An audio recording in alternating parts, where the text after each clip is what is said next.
Good afternoon, or I should say, happy Sunday. Happy Sunday. I have this thing with saying happy Sunday. It's not really it's not like a holiday, but it is Smell It Sunday. This is a show where we talk live to one another.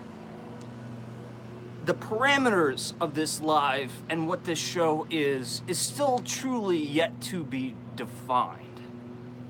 But I think we're getting there. Hello, everybody. Hello, everybody. I understand it looks like I'm sitting in the shadows, and I am. So I will try to fix that as we go on. I am a little bit late, and I apologize, but there's a good reason for it. We had to get outside today. Do you hear the lawnmowers? Do you hear the children? Okay, there's no children, but you know, you get the sense that people are maybe breaking out the barbecues. They're maybe mixing up some cocktails, sitting out in their back porch, doing some lawn work, riding the mower. I like it. I love it. I had to get outside. I'm not gonna bring you into my sad office on a day like today. And a lot of things to talk about. Monica from Super Simple Arts and Crafts is one of them. She's always on my case. She's like, where are those new videos, Shane? Where are those new videos? You're not posting anything. I understand, Monica. I understand. And to all of you who are saying the same thing, what's going on with the video? There's just this thing that happens when there's an imbalance of taking video to editing. Or taking video to editing. I've taken a lot of video in the past several weeks, but now I have a lot of editing to do. So I gotta switch it. I gotta switch it up. I gotta switch it around. So we do have content coming up. I have plenty of things to edit. I always just feel upset when people are like, "Oh, you've been gone for so long." I'm like, I'm not gone. I'm not gone. I'm just working. I'm just working on the Candle Enthusiast. Okay? So, strange title for today. Let me pull you guys up, because I can't, the sun is right in my face. I can't see. I can't see your comments. Oh, and that thumbnail is lovely. And the lighting is great. The Yankee Candle sign in the back is crooked and in the dark. But we'll make this work. So what? Let me pull you. Can I pull you guys a little closer? Pull you a little closer. I hope you don't mind. What do we have going on over here? We have lots of people in the room. I'd love to say hello to individually, but I'll just say a big hello and thank you for everyone joining in. And Candle Cafe, Anthony. I'm sorry. I'm sorry. I get excited when to me Anthony is like, you know, he's a YouTube celebrity. So when he joins in the fun, I get excited. Good afternoon, Anthony. I'm surprised, Anthony. Or maybe you are. Maybe you're out and about on this glorious Sunday. Or maybe there's work for you to do that keeps you inside. I'm technically inside. I could have gone outdoors. But this is good enough for me. All right. Looking nice, Shane. Is it because this this added touch that I couldn't fix before the video? It's probably because of that. So before we jump into the first topic on the list, strange things that I own. Things that I own that maybe normal people wouldn't have. This is a great opportunity for me to scare off a lot of people. So I don't know if this is a mistake or not, but before we jump into that, I want to give you a quick update on, if you've been following along over the past couple weeks, I've been talking about how I'm gonna be vlogging a little bit more. You know, not stop, you know, with the candle reviews or evaluations. I'm not gonna do that, but I'm putting I'm putting a little less production value into them so that I can vlog a little bit more, be out and about. And we visited amusement parks, we've visited museums, we visited haunted attractions, Christmas attractions. We've done a lot of things together. We've seen the Rockettes at Radio City Music Hall together. We've gone on a lot of adventures, but I am undertaking or taking on a whole new adventure. And that adventure doesn't involve me getting in the car and traveling around a lot every day. It doesn't involve me from going from town to town to hotel, or let's face it, motel to motel. I am taking a 10-week challenge where I am trying to become a healthier human being. That's right, a healthier human being. And I'm not talking about like just weight loss here. I have put on a lot of weight. I think everyone notices that. But it's much more beyond that. What's really hindering, I think, a lot of my workflow, my day-to-day life, is fatigue and energy loss, and that, you know, we're out of the winter now. You always blame the winter. Oh, I can't stand the winter. Well, we're out of the winter and I'm still not feeling great. So mentally, physically, overall, everything I can do step by step to get to a healthier place. Every week I'm taking on a big leap, taking on a brand new challenge, another step, leap to become healthier, whether that be mentally or physically. And I have about the first week, or I should say the first video and a half in the can, right? That means it's been shot. It's just now it's time to edit, and there's already been so many surprises with this challenge so far. I try to map it out like before I started, but there's so many surprises that have unfolded since I've started that that I'm already, I can't map it out. You know, there really truly will be surprises in these videos. Things that I wasn't expecting will happen, and it's all real. It's completely organic. I'm bringing you through the experience with me. I'll tell you a little bit what I was doing, and then we'll move on. But I want to let you know what's coming up. You know, first I wanted to, in my own way, address how I feel about myself, my mind and my body, right? The mind and the body, I feel like there's been a separation. And I don't know if you've noticed, but when the mind and the body are kind of working side by side, running along on the track together, things in your life just seem to fall in order, at least for me. So I addressed that, and then I started a journey of 7 days of no food, starving myself. No, not starving myself. No food, green juice. A green juice cleanse, green juice fast, whatever you might call it. That's what I've been up to. At moments, it seems easy. At moments, it's dreadful. But trust me, I have had all my blood work, doctors, tests, several different doctors.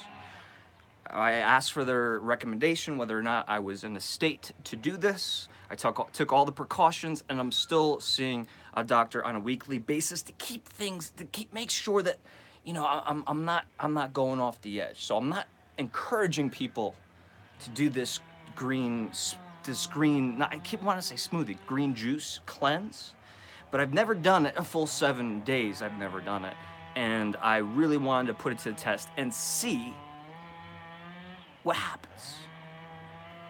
Coffee. We'll talk.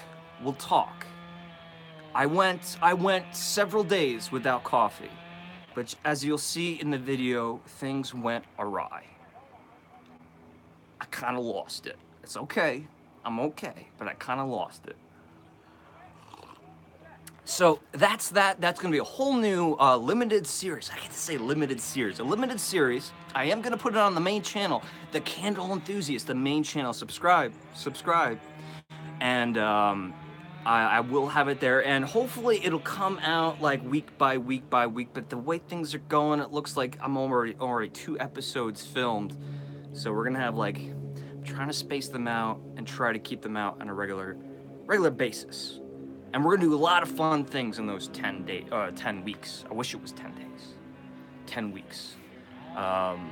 We'll be going back to the gym. We will be hiking. We will be going to state parks, state preserves, places that are untouched by man. We are going to conquer them. We are going to climb them. And I'm gonna take you along. I'm gonna do the best I can, guys. All right. So let's get to this. Things. This is a segment that I call Strange Things That I Own. I do. And one of them, it's not really strange, but this was a recent acquisition, if I may use that word, a Yankee Candle company sign.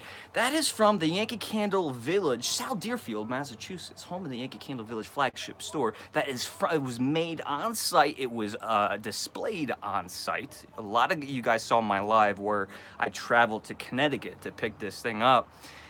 It's in pristine condition. It is made out of, I'm guessing, pine. It's some sort of soft wood, but it is wood, and it's a painted. It's not like a piece of plastic, right? And it's from circa 1987, maybe even 1986. And I brought it to South Deerfield for confirmation. I had several people who were working for Yankee Candle at the village during those days look at that sign and say, yep. We did a bunch of sign making in the late 80s, and that's what they looked like.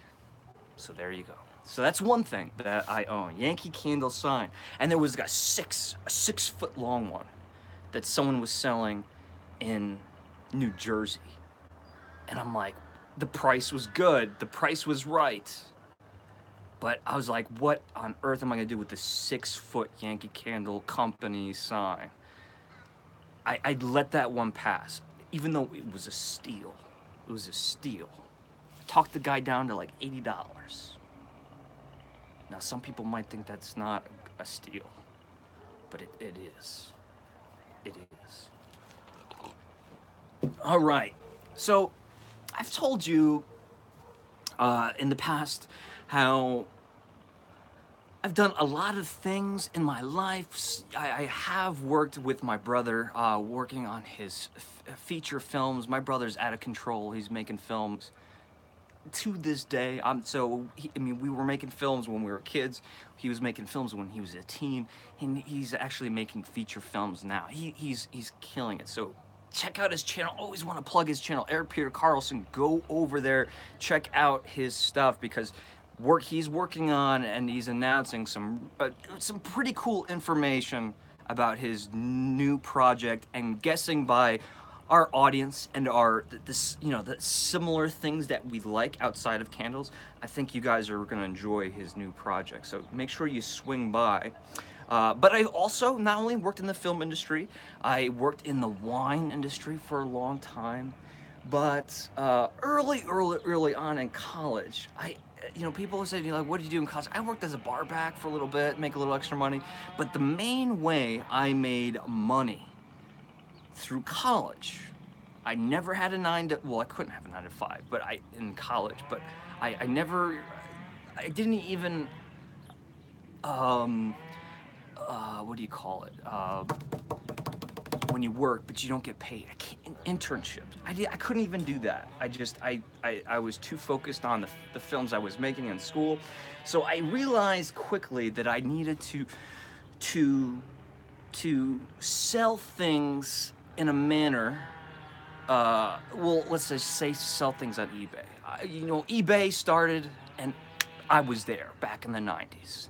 I was there immediately. I shared it with everybody. I'm like, wow, this is a great place to make things, to make art and share it with people who are like-minded, and then sell your pieces to make a little extra money. So one thing, what I did was I've been unboxing a lot of stuff. I grabbed as much weird things as I could that I found in my office. Most of these are things that I have made. And here's one of them, and they're all in disgusting, dirty shape. I apologize. You can see there's a bunch of clay and just H all over this. But yes, I made Fight Club bars of soap. So, not the hardest part was getting this, right, printed. But had a little plastic piece printed, put it on to a block, simply made a mold of this.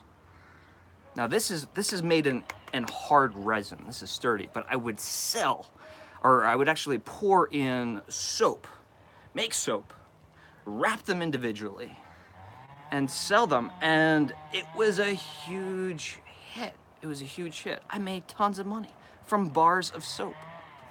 Fight Club.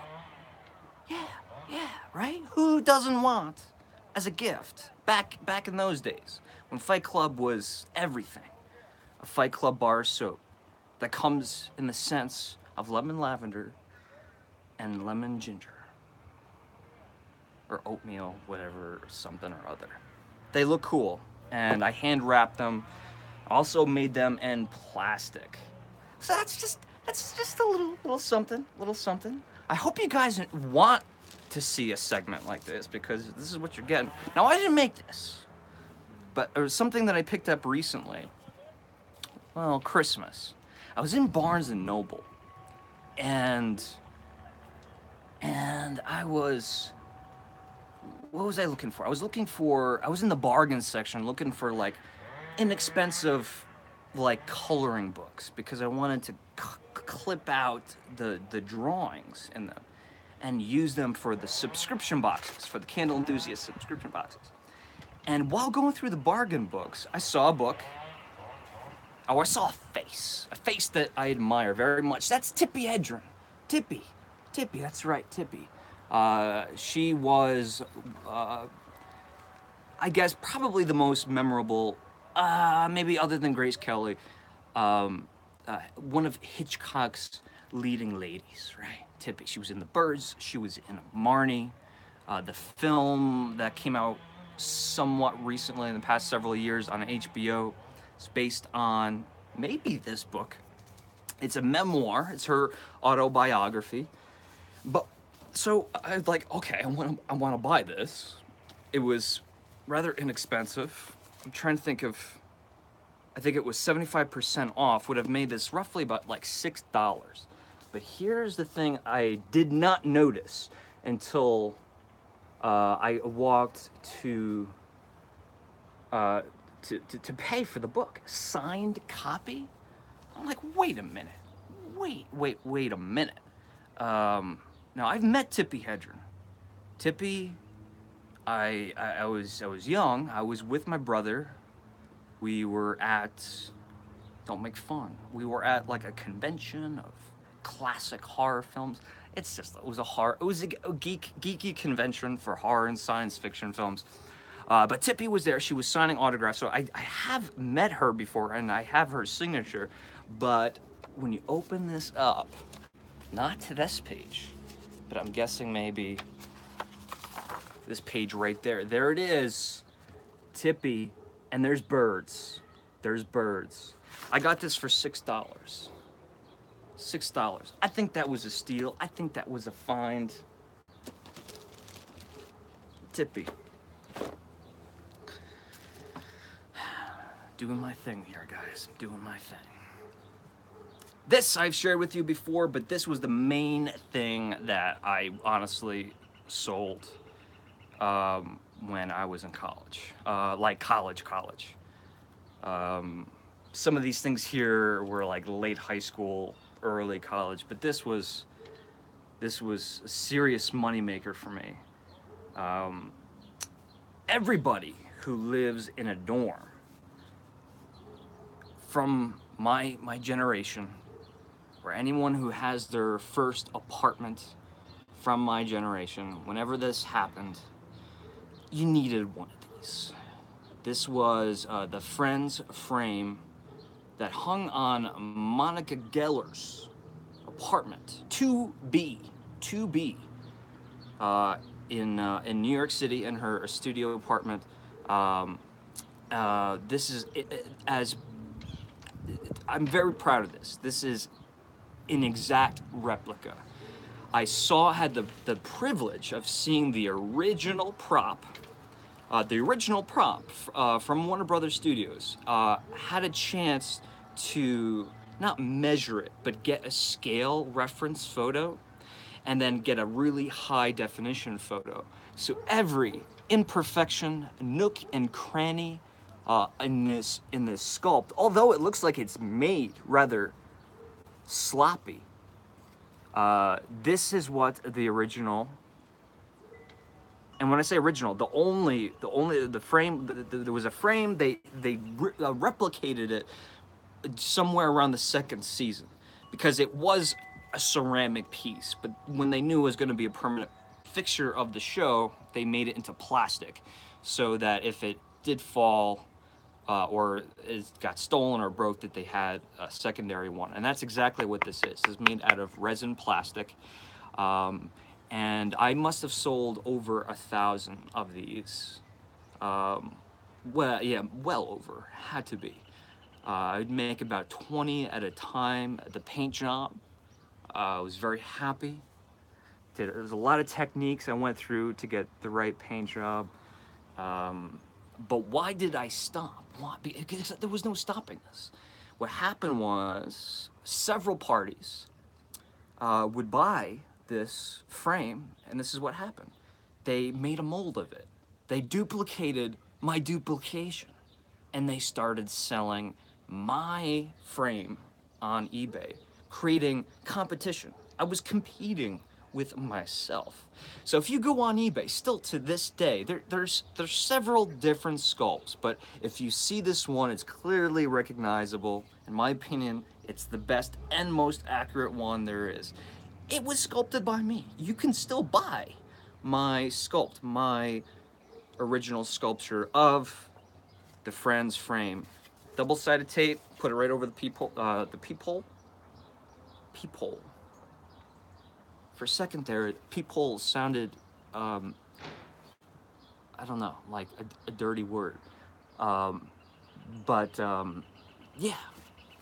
Friends frame.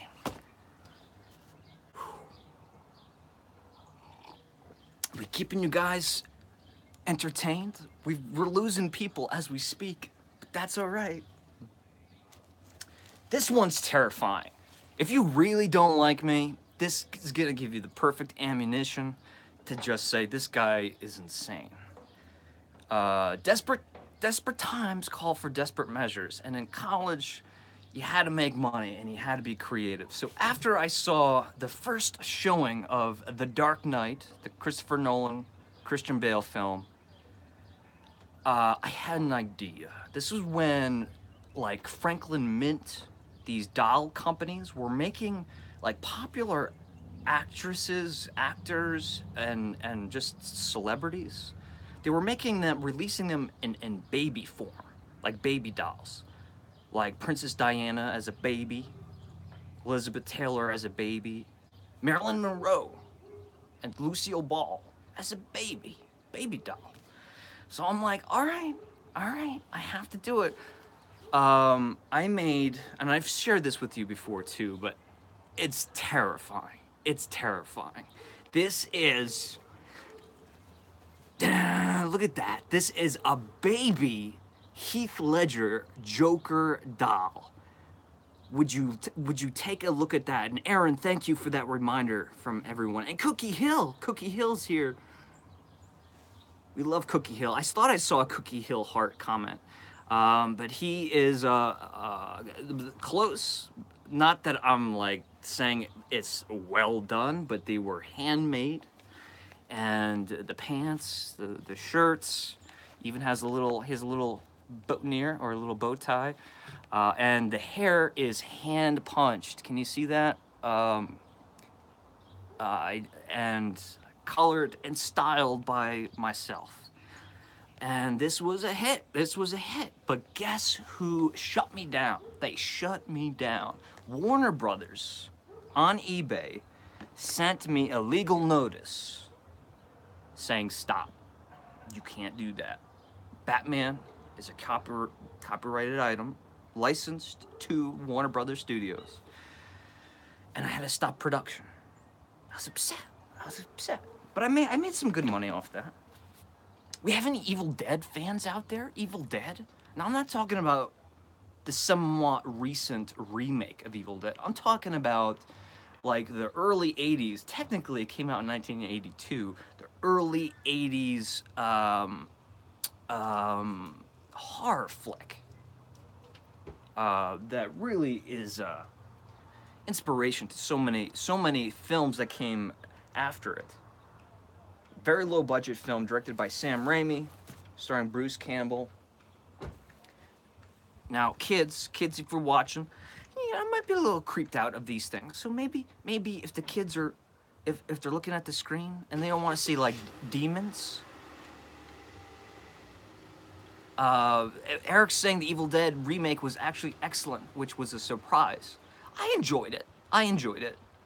But I mean, the original had such a place in my heart ever since I was a kid. Yeah, I used to sneak into my father's video VHS collection, horror section. I used to watch all the horror films when I was young. And this is bad because I would scare myself, but I couldn't help it. I loved horror films. And so, well, I should probably start with this. Look at this. That bright-faced, bright-eyed, wide-smiled face right there. That's me. And these are the ladies of the Evil Dead. She played Shelley. I'm forgetting the names now. Shelley. I can't even remember the names. But these were the three girls in the original film.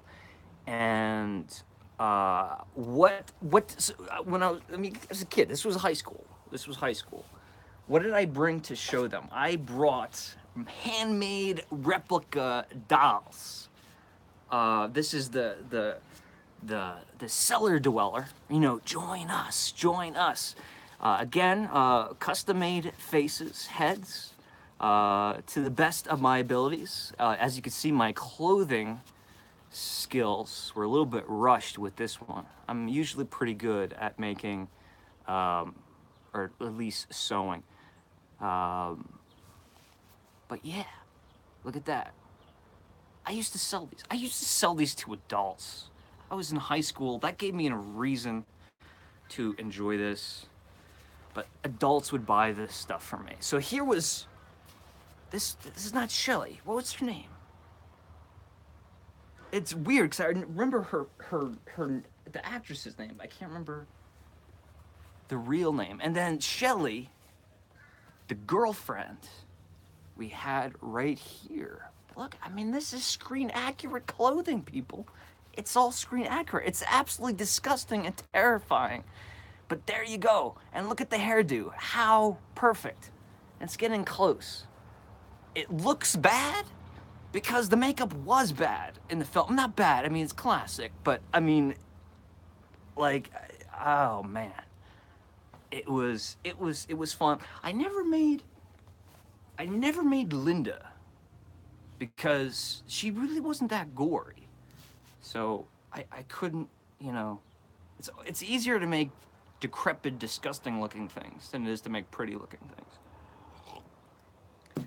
Just when you thought the Evil Dead story was over, I was 14 when I made this, and not this particular one, but I made many of these because I had a mold. I sculpted it, made a mold, and would make them. And I was 14, and honestly, this was the real first paycheck I ever got in my life. On eBay, first one I put up sold for $320, something like that. $320 for a kid when I was 14, so that was 19 years ago. This is the Necronomicon Ex Mortis, Book of the Dead. bound in human flesh and inked in blood. This was a prop. So this is the what I call, I took some liberties with this one. You know, this is not screen accurate, but this was one that was featured in like the fireplace when it was like stop motion animation. And it did have pages. There was nothing written on them, but just empty pages. Full, it's almost like a leather-bound book. But years later, you know, because people would give me so much grief about how it wasn't screen accurate. So I'm like, all right, I have to make a screen accurate one. So if you watch the original Evil Dead film, kids, parental supervision, it is required. This is, and I'm very happy, minus the pages. There are no pages. This is, in my opinion, a very, very, very close replica of the book that they find in the basement.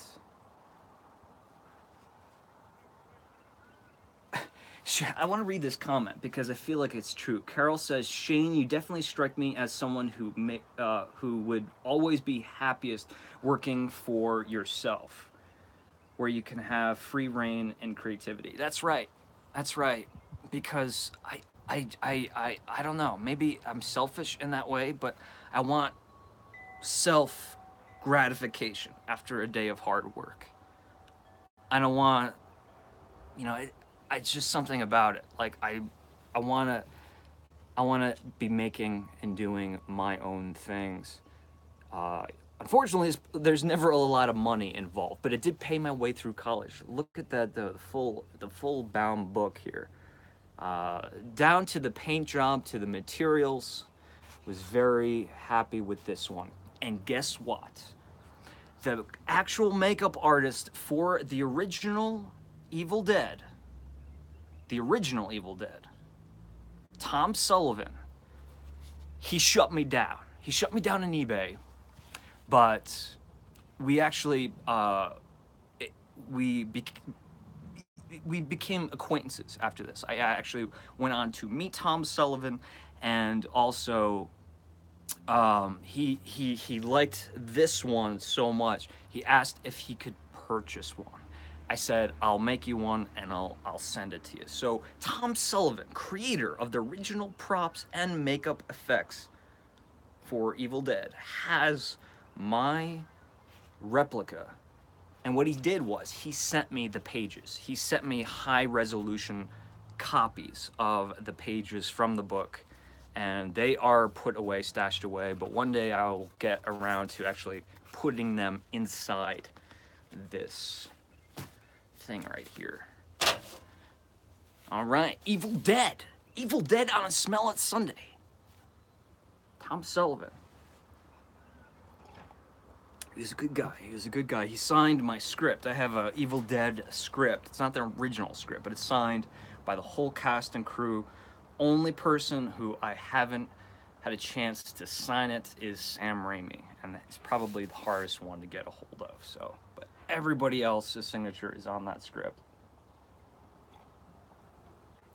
including Sam Raimi's brother, Ted Raimi. We showed you the baby. We showed you the Evil Dead. Here's another something I made. Here's another little something that I made. Does anybody remember, I believe it probably was a late 1950s horror flick directed by William Castle, not House on Haunted Hill, but it was starring Vincent Price. The name of the film, The Tingler. The Tingler. Come on, Eric, if you're still here watching, tell me that you've seen The Tingler. This was a film, there was always a gimmick with William Castle films. He would send his films out with, like, a House on a Haunted Hill. You don't even probably know this, but, like, he look with the reels. They would send a skeleton with a noose in the middle of the show. They encourage the theater owners to drop the hanging skeleton in the middle of the audience. They get the whole audience to scream out loud. But for the Tingler, they had something called the Percepto. I think that's what it was called, and I'm still looking for one of these.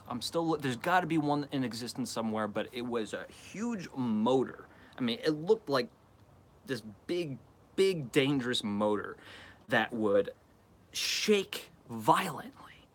And so we would send that with the reels, with the film, and they would strap it underneath one seat in the audience. And they would make sure that there was a woman sitting in that audience. So when the Tingler shows itself in the film, that thing would shake, and hopefully making that woman scream, which would create kind of like a domino effect. Everyone would start screaming in the theater. I'm not sure how well it worked. I hope they tested it out, because to me it just sounds like a lawsuit waiting to happen. But in the film, the Tingler and this guy, man, it's so sad. It's the one thing about props. These materials don't last a lifetime. But this was my replication of the Tingler. It was a creature that lived in your spine, right? And I guess I'm forgetting what happened. One kind of broke out of someone's body, and it would slither around like a little lobster. Sculpted this over a period of a few days, made a mold of it, and sold this. And for any of you hardcore horror film fans, Tom Savini, makeup artist for the George Romero sequels of the Night of the Living Dead, Dawn of the Dead, Day of the Dead, Friday the 13th films. Tom Savini actually owns one of my replicas of this as well. That's not a huge story, and I gave it to him. He didn't buy it or even ask for it. But I remember he got a little chuckle out of it when he looked at it. Especially the paint job, because the film was in black and white. So I really had to do research and use a little bit of creative liberties.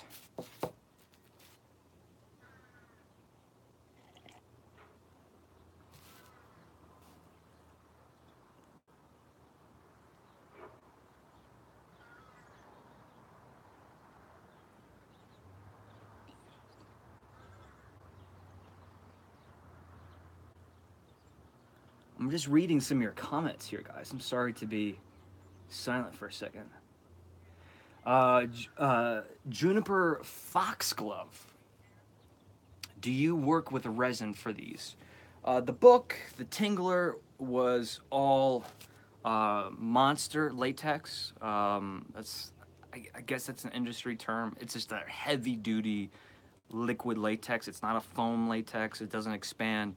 It's just like, imagine like a really rugged, like back in the 80s, like those really well-made Halloween masks. You know, the ones that were like on back of Fangoria magazine. They were made out of very thick latex, but latex, and even more so, foam latex breaks down over time, slowly. So a lot of props throughout the film history, appliances on faces, creatures, it's sad to see them just falling apart. But resin, yes, I do use resin for, I guess, things like this. AB resin.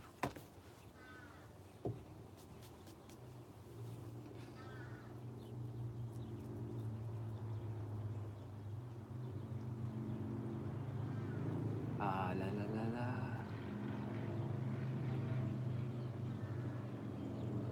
la. Laura Mist. She She was at PetSmart. Yeah, yeah. I think when this is all done and posted, Laura, you might want to go back and check out. I want to learn to work with latex and such. Well, you know what? It's really easy these days. When I was in high school, college, um, and even after college, there was very limited, like internet mail order stuff like that. It just wasn't big yet, especially with such unique hobbies like monster making or fabricating, making replicas. You really only had a few options, and what that meant was everything was so overpriced. But now you have so many. You can go on eBay and buy gallons, like liquid latex, buy like 5 gallon drums for pennies compared to what they used to cost back then. Same thing with resin and silicone. Silicone was like a thing that was, you can make really amazing molds with silicone because they're not rigid. If you make a mold out of plaster, like Ultra Cal 30, it's like stone, which means you can't have curvy objects. They can't even be like that because it would get locked inside. You have to have a flexible mold, and that's exactly what this is right here. You see that? I'll show you that. Let me flop that around a little bit there. And you'll see that does say Marilyn Monroe. And a little story with this. Now, don't think, please, for a second, that I harmed the final resting place of dear Marilyn, Norma Jean. But I, I do. I have. I want to say a fascination, but I like cemeteries. I like visiting cemeteries. I think they're very peaceful places. I think it's where the only place you can guarantee people will be on their best behavior. It's very calm. And I remember I think probably the first time I ever went to Hollywood. I'm like, I gotta see Marilyn Monroe. And I'm trying to think of the name of the cemetery right now, but I can't. But it's super small, and it has it's so small. It's smaller than like the infield of like a baseball field. The infield. And but there's like Dean Martin and Carol O'Connor and all these people, Jack Lemmon, Walter Matthau. There's so many people. You could spend days just being among these people that have enhanced your life. But really, the main draw to that cemetery is it's the final resting place of Marilyn Monroe. So what I did was, again, I did not hurt her plaque because she's in a above ground tomb, right, with just a simple plaque that has her name and her birth year and the year of her death or passing.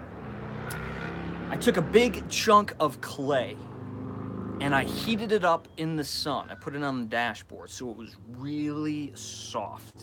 But this is a very hard clay, so if you cool it, it's almost hard to bend. I mean, it's so rigid, this clay. But I got it soft enough by heating it up in the sun that so that I could take an impression. Some people take rubbings, with a pencil and paper, a rubbing of a tombstone. But I made an impression in clay. Of course, it's imperfect, of course, and you're never gonna get a perfect impression. And then what I did was, in that clay, I poured in some resin. This is I don't know what this one was, but it's the only one I could find. But this is a very poor version, but it looks something like this. Her plaque, much better than this. And then I took that piece, made a mold of that, and then made a casting in clay. There's so many steps to this project. So now I had a clay positive of her plaque, right? And then I made from that the silicone mold. So this is Marilyn Monroe's plaque from her final resting place. 85% perfect.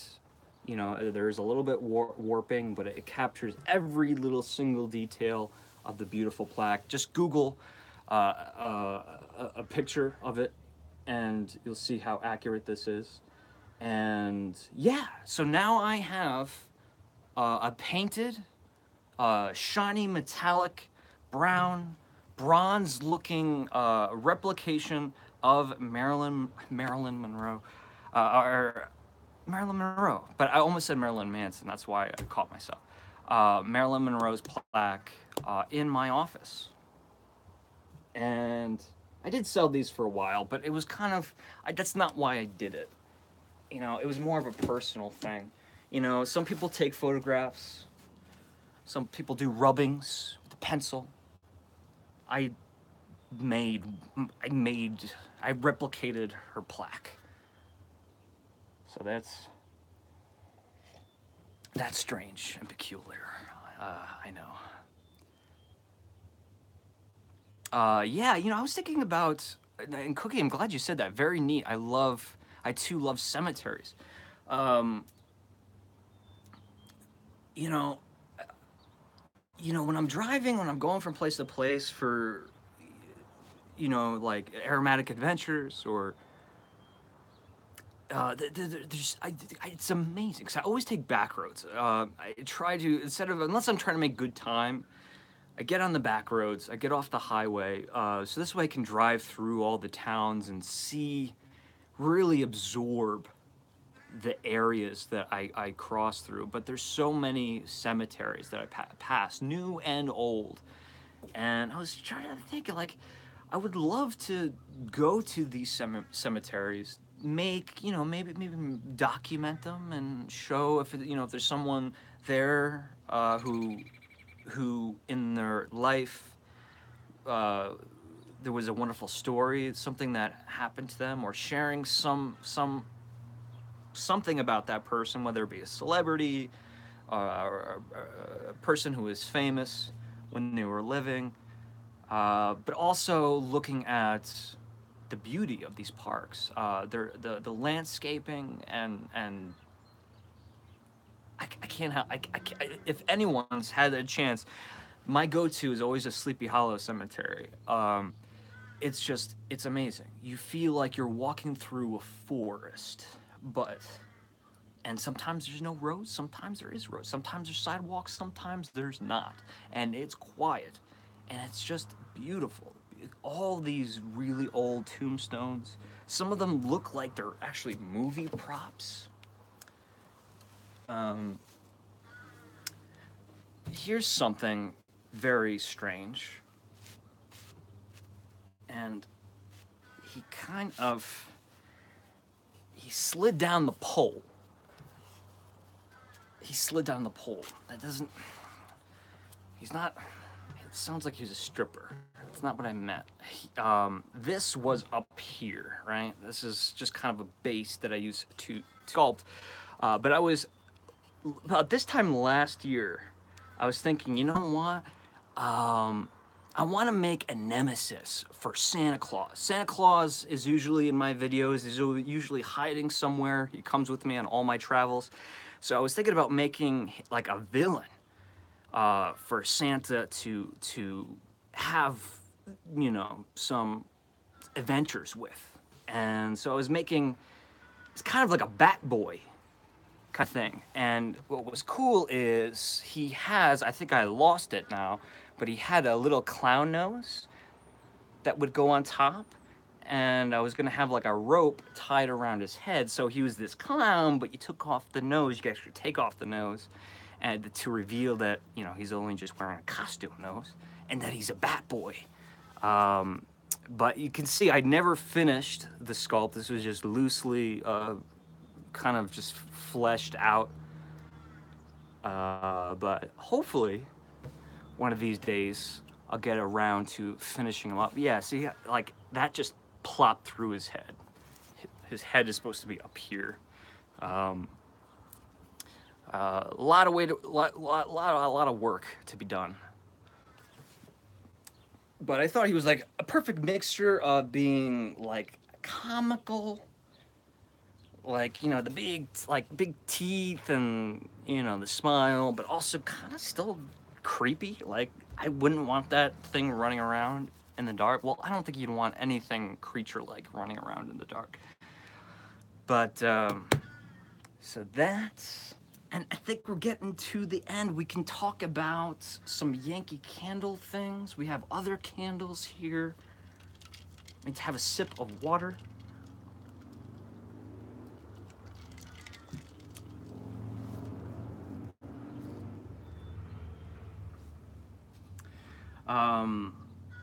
This one's odd. This one is odd. I should have put strange things that I own. Strange. I should have put, maybe use a stronger word than strange, because people own strange things.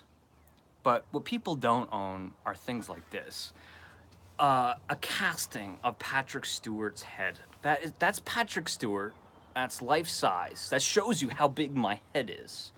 But this is Patrick Stewart, and it is a real mold, life cast of his head, his face, and his head. Because I can see where this would have been a cast. I can see where they put the kind where they cut the mold to take it off his head. So there's a wraparound mold. The ears may not be his, although they look real. What on earth do I use this for? Well, I bought it as an armature. So, like, say for example, if I was making something like this, have a head that I can build on top of with clay. But when I actually got it, I bought this from some monster maker who was just cleaning out his garage. What the heck? I love it. I bought this from some monster maker out of his garage. It's probably up on eBay. And when I got it, I just, as a joke, put my hat on it in my bedroom. And for all of these years, this guy has traveled with me. He holds my hat. He holds my hat. You know, I keep it by my keys, my wallet. Patrick Stewart's just right there. And he was interestingly featured in a couple of film and television projects that I worked on, that exact prop, because I thought it was always fun to somehow get Patrick Stewart's head in a movie and not explain it.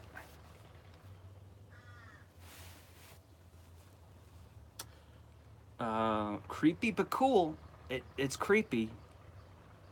Creepy but cool. So maybe you have learned a little bit more about me as far as my past. I did consider myself a monster maker and replica creator. And I think during the Q&A session that we had 2 weeks ago, Nicole asked, what would I do if I had to give up YouTube? And it was kind of hard for me to explain then, but now I think after you guys have seen this, I would probably in some way get back to this. Use my hands to not necessarily make creepy things and sell them on eBay, but you know, hopefully, you know, maybe create props, replicas, sets, get into some wardrobe work maybe for some film, theater, television. I like creating things. I like making things. I like the challenge. I like the just the critical thinking of getting from one step to another. Shane, have you ever written fiction, screenplays, novels, comic books? Yes, I've written plenty. I'm not a published anything. I've never sold a screenplay. Comic books, nah, that was really my brother Eric. So if another thing I have to give my brother credit for is that not only is he a great filmmaker, but he's an amazing illustrator. Amazing. Like he really he's really good. Like he's like you give him a pencil and he can make stuff happen on the paper. Um, I could never. I never had that talent. But he definitely he drew several epic comic books when he was in grade school.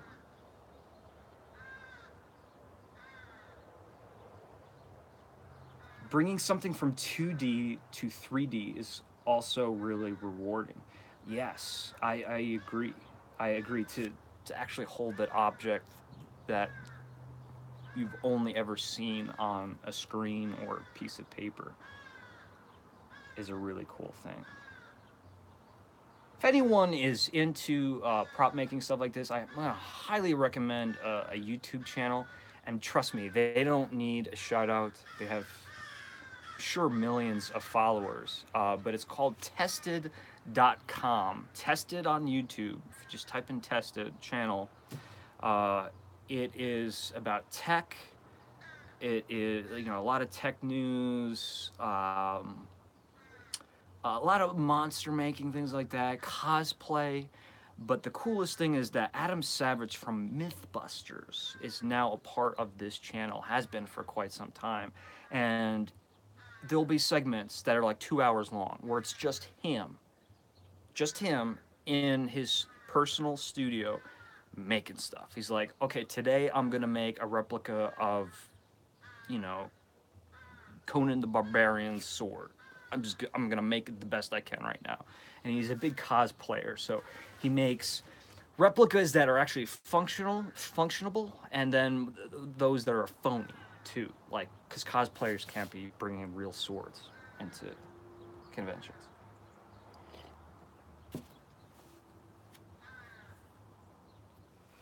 Yeah, the crows. It almost feels like fall because it's nice and cool out here. All right, so one big question that I've been getting is, Shane, where are the evaluations of Raindrops? And a lot of you are like, yeah, where is it?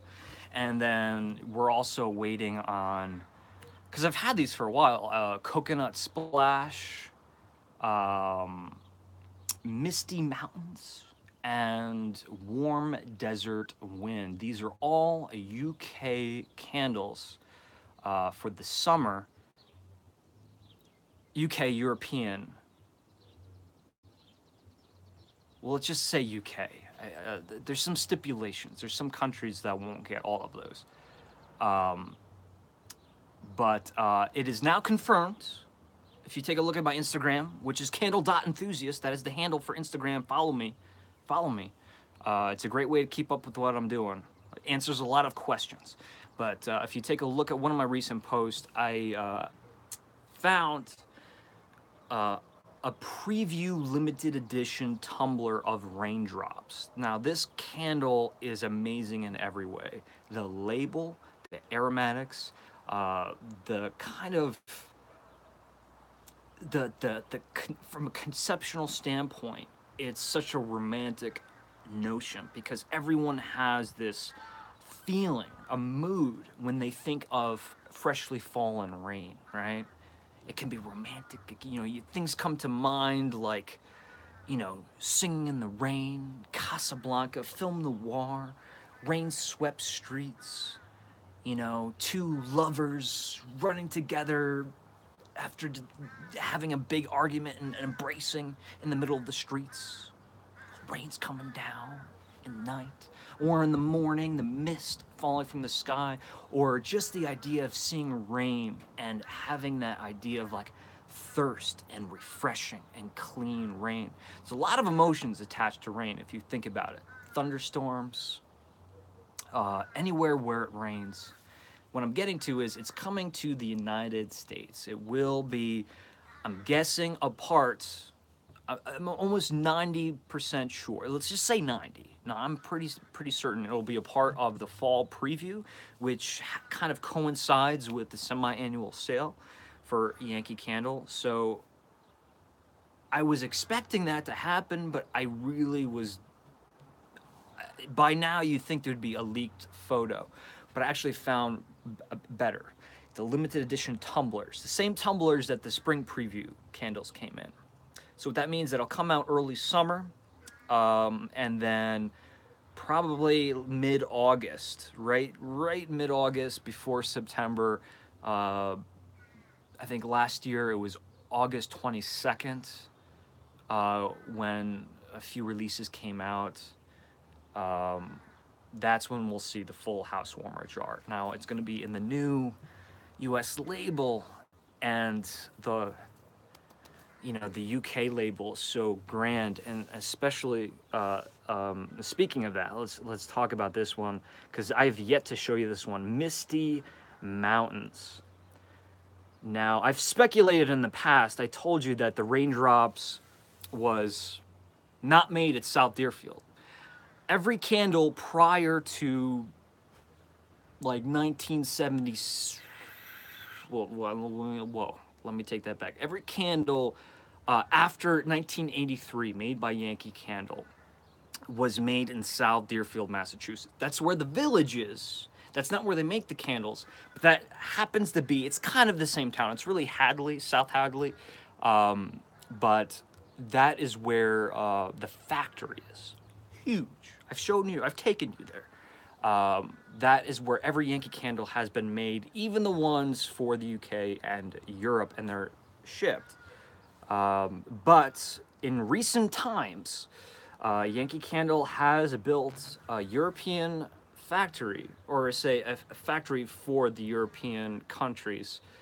And this is finally, the ones I've showed you before didn't have this. Not only does it doesn't say South Deerfield anywhere here, but right there. If we can get in, I know it's not going to focus, but trust me when I say it says made in Czech Republic. Made in Czech Republic. So this candle wasn't made in South Deerfield. It's so weird. And, I was talking to a few people online who are from, I don't know, whether it be Germany or Italy or the UK, how it doesn't appeal to them. Like they don't want it because it was made in the Czech Republic. They still want candles that are made in South Deerfield. And I find that so amazing. I find that so, to me, that's rewarding, because it's something I've always said, but I don't think people could really truly understand, everybody could truly understand what I meant, that there is a romanticism, there is this kind of almost spiritual idea that, yes, it's a Yankee Candle, but it's not from New England. It's not from Massachusetts. It's not from South Deerfield. So a lot of, I don't know if this I don't know how this will work. I'm sure only hardcore Yankee Candle fans will still seek United States made candles. But I don't think they're happy with the decision to make the candles in the Czech Republic. But either way, look at that label. How many emotions, how many feelings, how many things, how many places does that could that be? And like I said, how many emotions does that provoke? I love it. It's vague, it's creepy, it's not creepy, but like what's a good adjective? Just very, very, very bleak, bleak. Maybe bleak is a good way to go with that. You know, we don't know if there's water in between those mountains, those misty mountains. You know, this could, I mean, is that the ocean back there? I don't know. Where in the world does this mountainous place exist? Or maybe it is not of this earth. Maybe it is of complete science fiction. Your mind can really go in different places with this one. So label huge thumbs up on this one. Really, really like it. I mean, I don't think, you know, it doesn't even hold a candle up to Raindrops. But, I mean, fantastic. And again, unless in the US, which I don't know if this one's coming to the US. If Anthony's still around, maybe he has some information about that, or you can go over to his channel and ask him about that, because I don't know. But if this does come to the US, which I don't think it will, like, you can't crop that. The photo, this would have to be the cropped photo. And the US photo would have to be, you know, like this, like more down here and more up here. Misty Mountains, what does it smell like? Well, I'm going to, of course, eventually when I get warm desert wind, and if I don't get it within the next few days, I'm just going to say, heck it, hashtag Adam the Woo. And I'm going to film the reviews without it. It's just hard. I don't want to get a tart for this collection. I wanted to make sure it had the house warmers. There's, God, I'm telling you, you might, after my evaluation, or if you've seen anyone who is evaluated this yet, I haven't been, you know, maybe someone's evaluated, maybe Anthony's evaluated. I'm uncertain, but the complexity and the reach in every direction that it goes in, whether it be herbal, fruity, earthy, masculine, but floral, like a floral perfume side too. So there's a lot going on. I would love to see Yankee Candle's notes, and I think they probably released the fragrance notes, but I, of course, wow, a lot of orange citrus coming off. It's been sitting out here in the warmth for a little bit, so that helps build up the aromatics inside the jar. A lot of that orange top notes are coming out, like mandarin. But it's earthy, like mossy, and like peppercorn. It's got some spice. And it has, I hope this is a summer candle. Well, it is a summer candle, what am I saying? Because it has the freshness of summer foliage, whether that be, you know, both herbal notes, but definitely those floral notes. I want to be in the Misty Mountains to review this candle. I want to, and I can do it. But it would take a full day. So it's just a matter of, do I spend that extra time to make an extra special production value video, or do I just sit and review it in the office and just splice in some of my own pretty photos? But either way, that collection, so once again, Misty Mountains, Warm Desert Wind, and I have looked at the fragrance notes for that one. And the reason why I might evaluate the rest without that one is because I can almost guarantee that it's going to be something along the lines of like Badlands from last year's National State Park, whatever it was. It's gonna smell similar to that. You know, I think it has the amber and the patchouli. It's gonna evoke that dry climate. Um, so warm desert wind, misty mountains, coconut splash, which is it is a different take on coconut. I mean, coconut. We have a coconut candle somewhere every year, and this is it's a refreshing twist. Quite literally, a refreshing twist of a coconut candle, um, and tropical jungle, which is a big floral, big tropical fruit mesh. It's like the big tropical, not tropical flowers, but the really powerful, heady, pungent flowers like stargazer lilies.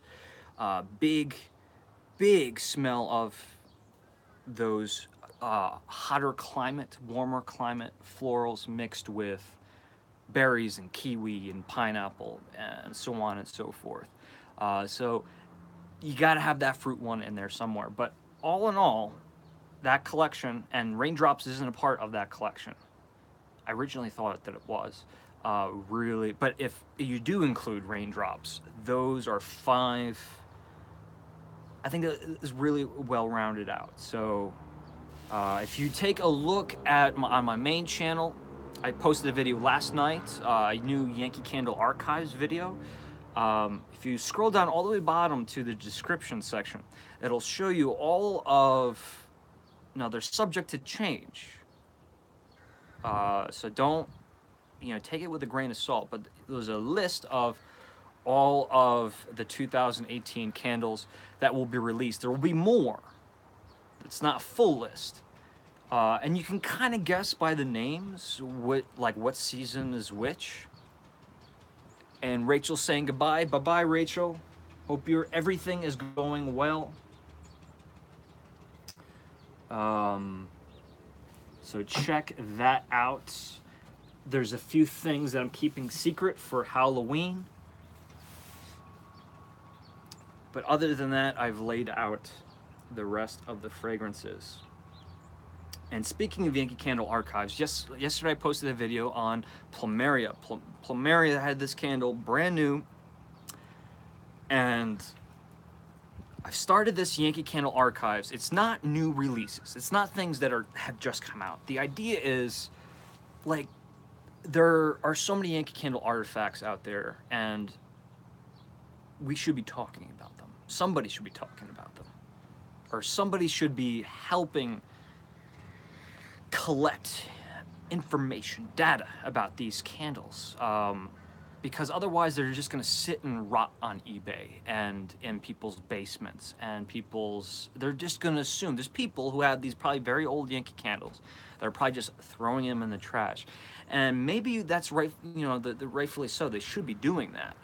But a part of me recently, over the past several months, has really gotten interested into getting my hands on these very old Yankee candles and comparing and contrasting them with contemporary releases or pours.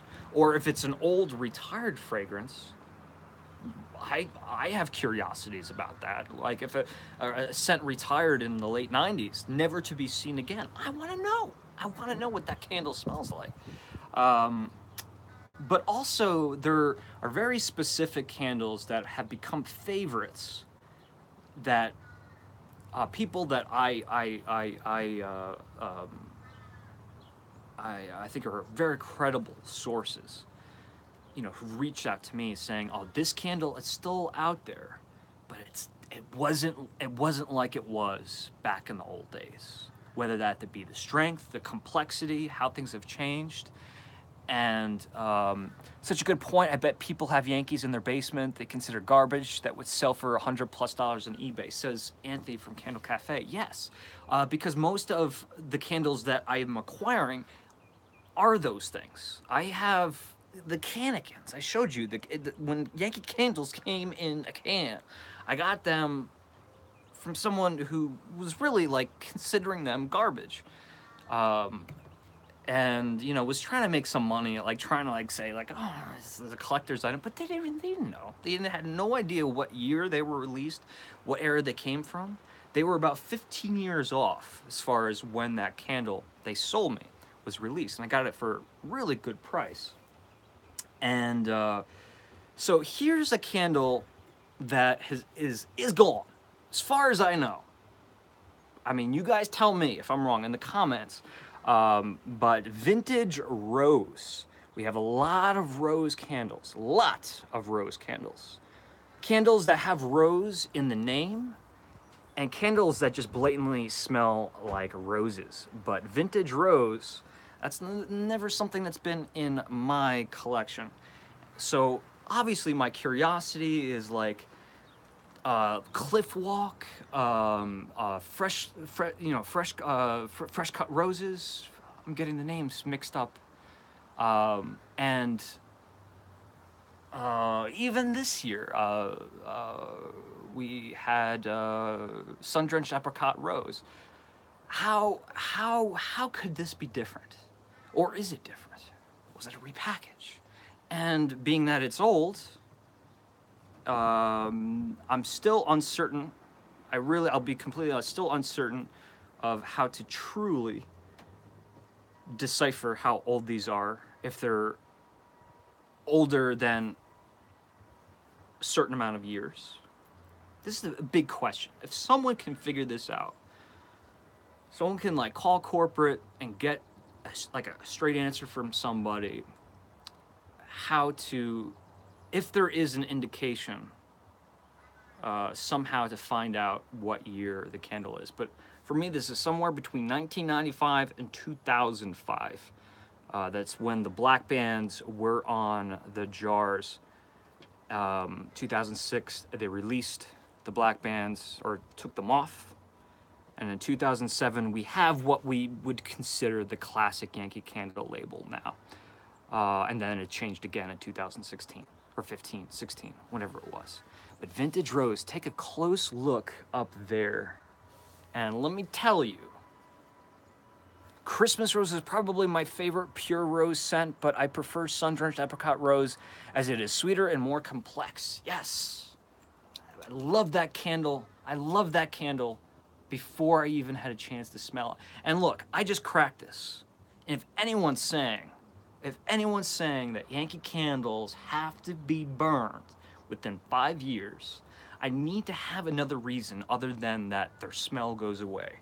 Because I just cracked this open and my whole head reacted to this candle.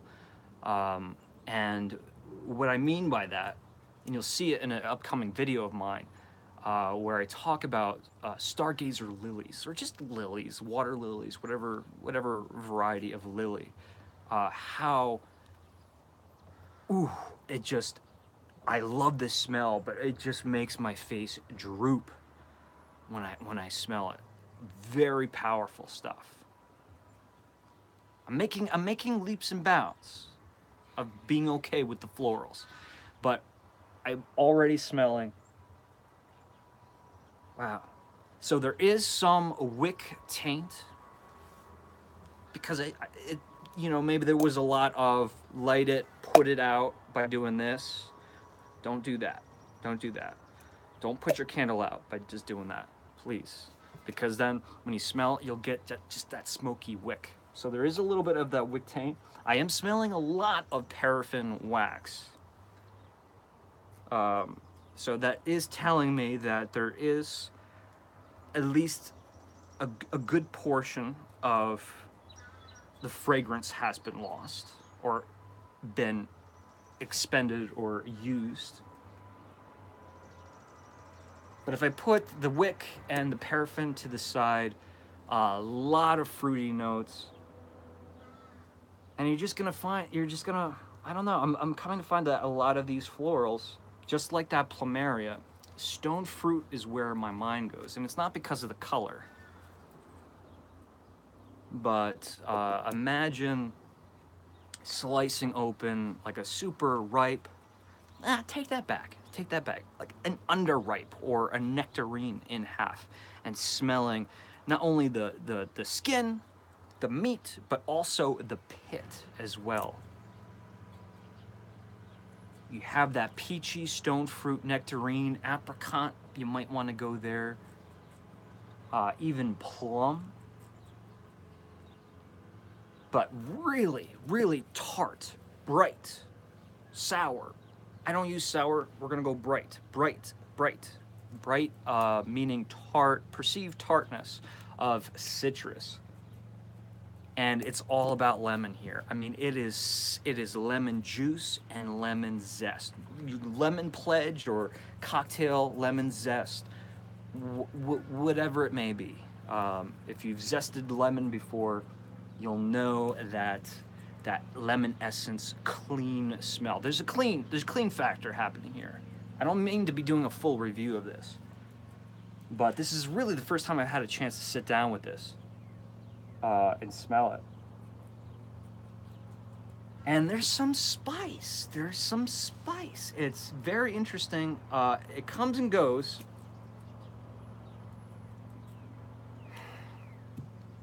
I just don't want to be wrong and say it. But I feel like there's perhaps some form of mixture of baking spices in there.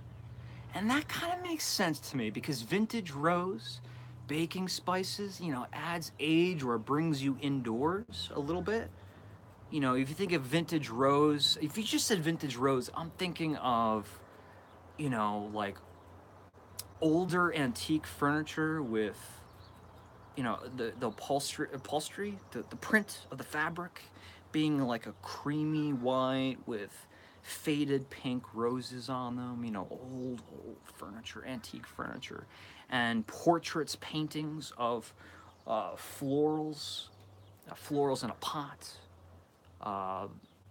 pictures, antique photographs, drawings, illustrations of people holding flowers,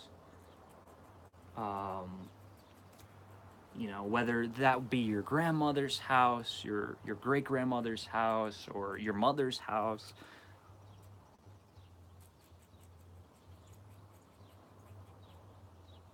It's nice. How different it is from the other rose candles is that I don't, hold on. To me, it's just not as,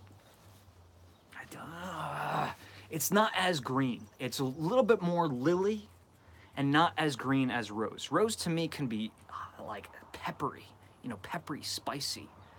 But the one last thing I will say is musky. It has, I'm sure if there were notes to this, if there ever were fragrance notes, that they would list musk. Not in that it smells like musky leather. Not in that it smells like, you know, men's cologne, vetiver muskiness. It's musky in that kind of grandmother, older generation. How do I say it very kindly? Very powdery bathroom, restroom, bedroom. Very powdery cosmetic smell. Maybe laundry. We could throw in laundry, powderyness.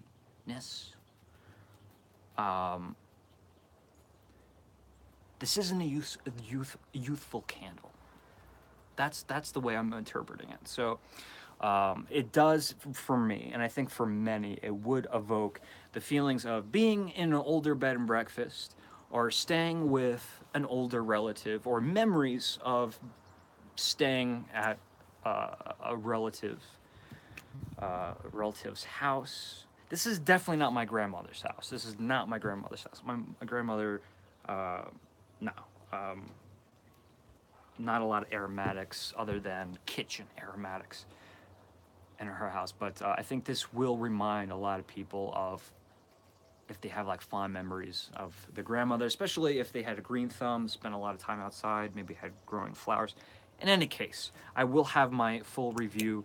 And what is great, one more thing I'll say about the candle Yankee Candle Archives series is that I'll start incorporating before and after photos because I'm going to fix, and when I say fix, I mean fix. I'm not talking about make it look pretty.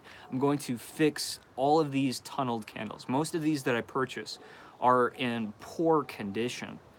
So this way, after I fix them and they're fully capable of burning, I can put them up on the Candle Enthusiast official eBay page, start the auction at 99 cents, let it sell for what it sells for, and this way the series is it continues to fund itself. If I sell this, I can get money to buy another, and then I'll review that, I'll fix it, I'll review it, sell it, then buy another. So in this way, people who really want these, if you really want these gems, these, to me, I think they're highly collectible because they are so pretty. These labels, I think that you know, if you have a collection at home, so I hate to make your collecting worse, but I found that it's much more fun to be collecting things that are gone instead of like new releases. Fragrances I was always curious about, and then like, oh, but it's too old, they don't make it anymore. Well, I find them and I buy them. Unfortunately, I have to sell them when I'm done, but the experience of discovering these fragrances is really fun. And one that I will be doing on location at Yankee Candle Archives, and I had to get this to complete the collection because I don't want to just have one representation of a candle. The more representations, more of the same scent from different years, different times, in different formats, the better, so that I can compare and contrast.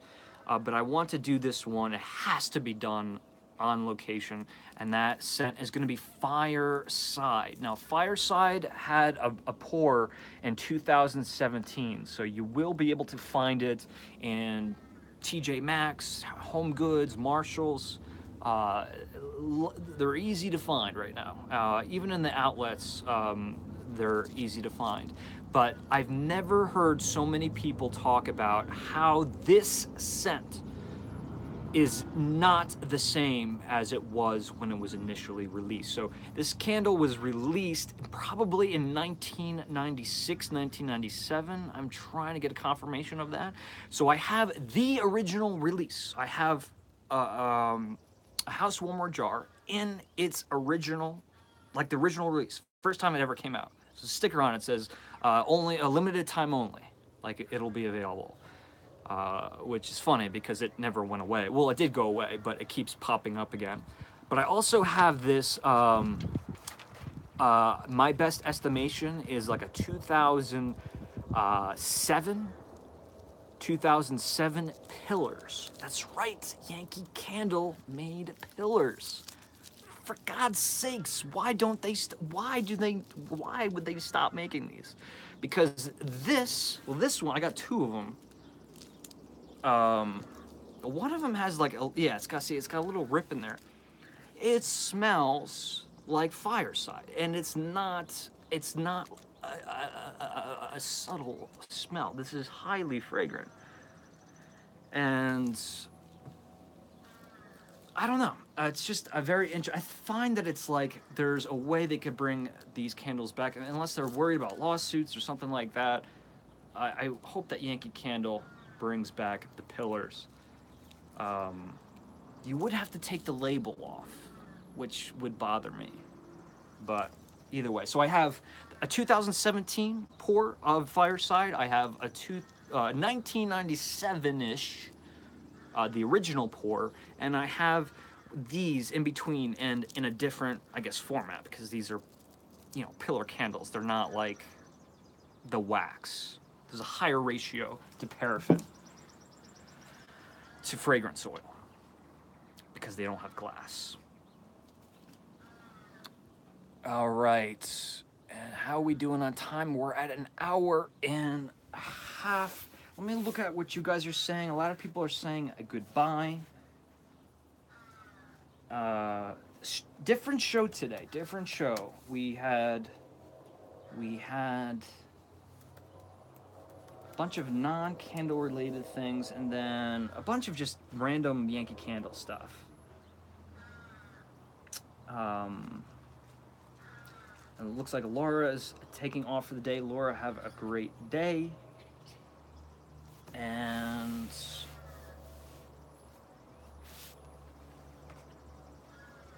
just in case we wanted to see some more candles,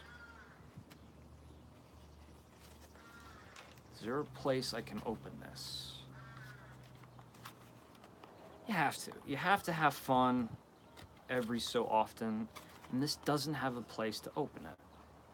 But it's fine because it has a huge gaping hole in the box.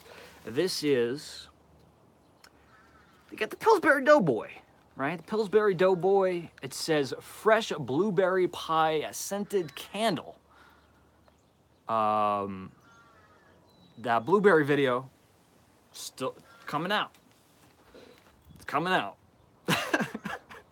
I still finding more and more blueberries.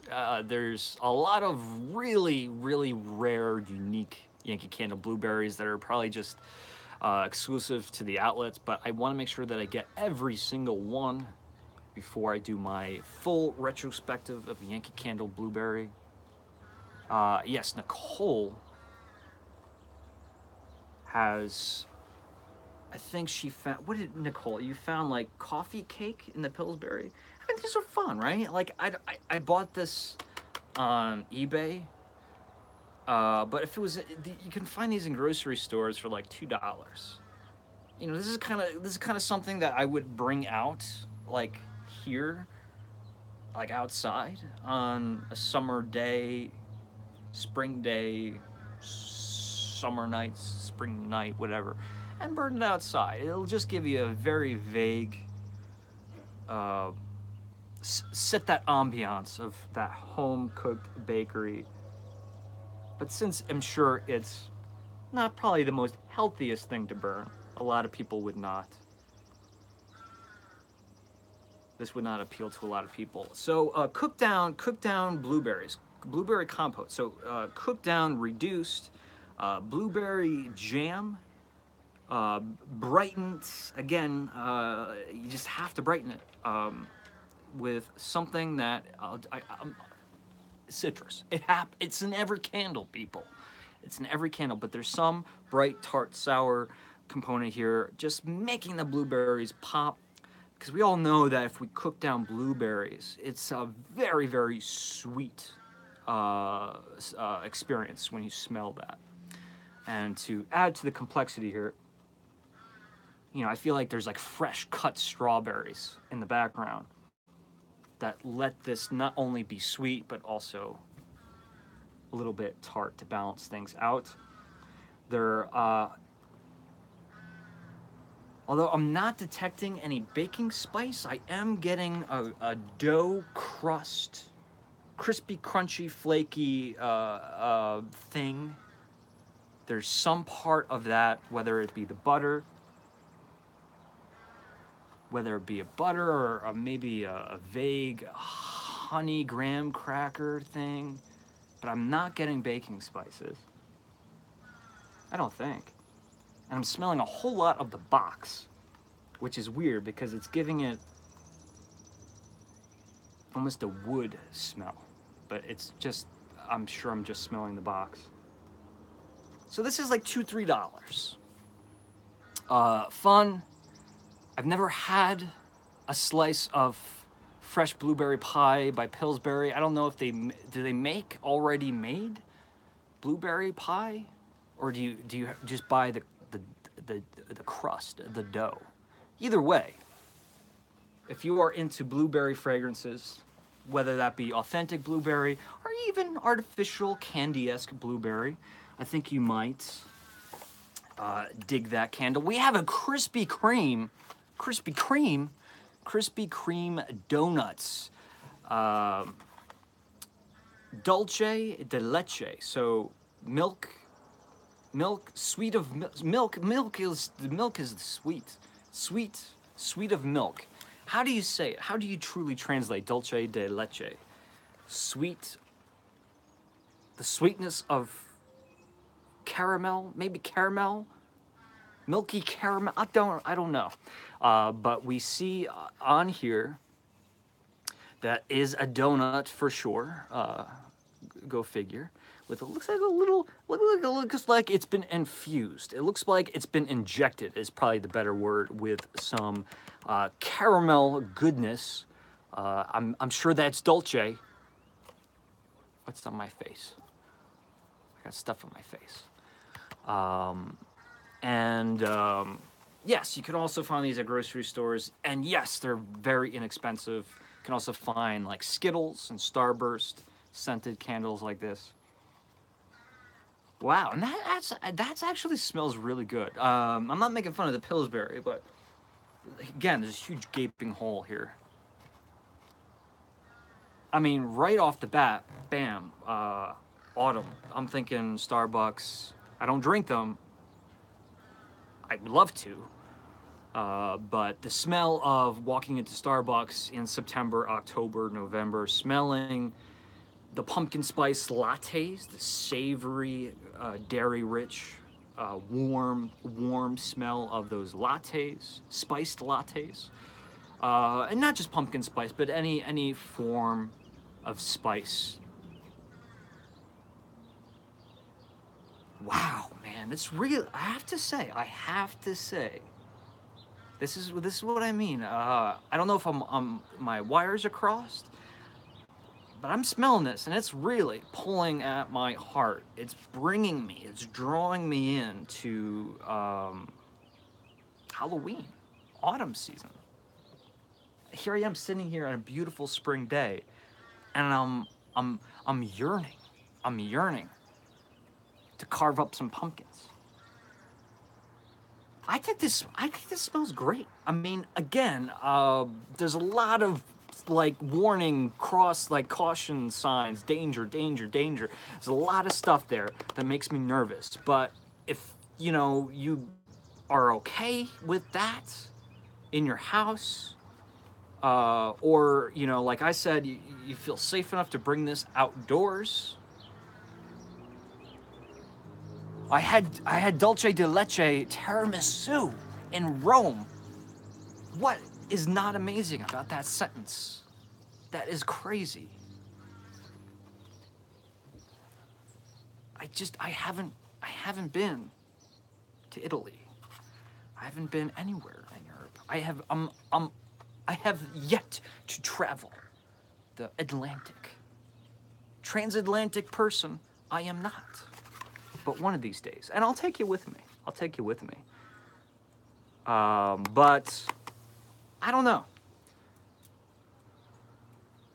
It says 25 hours, $3. Keep within sight. Keep away from things that catch. Keep away from things that catch fire.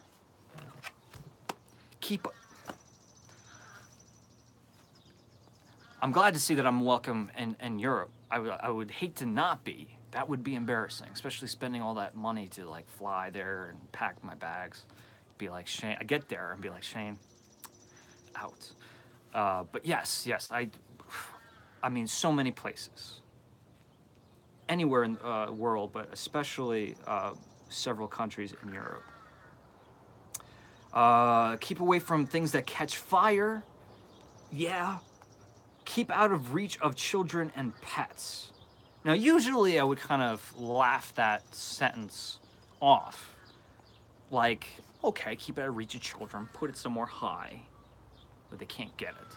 And a pet, well, how's a pet gonna get it? Well, I'm saying this after having a little teacup Maltese. After, God, it's getting close to a full year, but it's like 9 months now that I've had Elsa, and she can get anything she wants. If she wants a cookie in a cookie jar that's on top of the fridge, she'll find a way to get it. Not only that, but she won't break anything. She won't disturb anything. but she'll get the cookie. So, yes, I'm going to back up that sentence. Keep out of reach of children and pets. Where is Elsa? Elsa is here. She's in the house. She's probably with Grandma, sleeping, taking an afternoon nap. I hope my mom doesn't kill me now that I just said that she was taking a nap. Well, it's Sunday, right? Everyone deserves to take a nap, especially when you're retired and you've worked hard your whole life, right? Right? Sorry, Mom. No, but she's probably with Grandma inside the house, frolicking around. I can't do a live with her here because sometimes she'll act good and just sit here and not make a sound. And then there's other times, well, like that crow right there, she'd be barking like crazy. She would not stop. All right. Let's take a look at okay, so back on the porch, strange things that I've owned. So, or that I own, I still own. And this is the mild stuff. Maybe we'll do another one of these at some point. I'll show you some things, some crazy things that I still have. I don't like throwing things away. Juniper says Yankee did a cannoli cream puff candle. That is cannoli cream puff.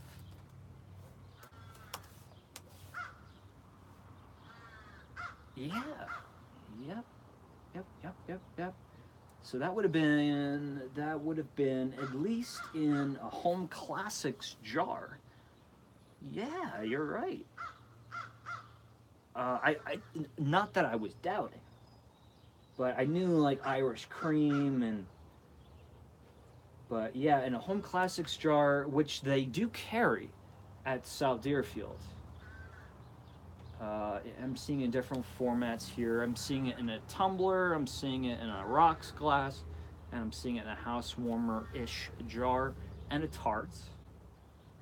That sounds super delicious. Cannoli, right? How about Yankee Candle? They did a Mediterranean thing last spring, but I don't know. I feel like international cuisine would be an amazing collection from Yankee Candle, and go crazy with it. Yeah, do pastries, do bakery goods, but push the envelope. Try to create some authentic cuisine aromatics that don't make you feel disgusted, like bacon, right? I think that would be I would like to be the head of development and research of that collection. I would take that like crazy. And you better believe cannoli would be there, because I love cannolis. All right, and where'd you guys go? Okay. Cafe al fresco, yes. I think who didn't like Cafe al fresco? I think I probably said the lesser of the nice things about it, but and I still really enjoy it. My problem is that Yankee seriously needs a coffee, no cream, no sugar. We got like hazelnut coffee, we have Irish coffee, the sweet Irish coffee. We have the sweetened churro candle would be awesome, Nancy. Disneyland churro, that would be very hard to get that licensing, but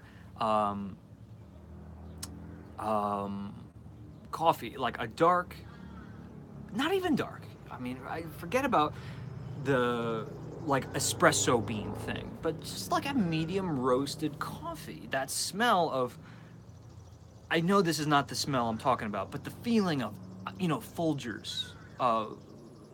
What is the jingle? Folgers in your cup.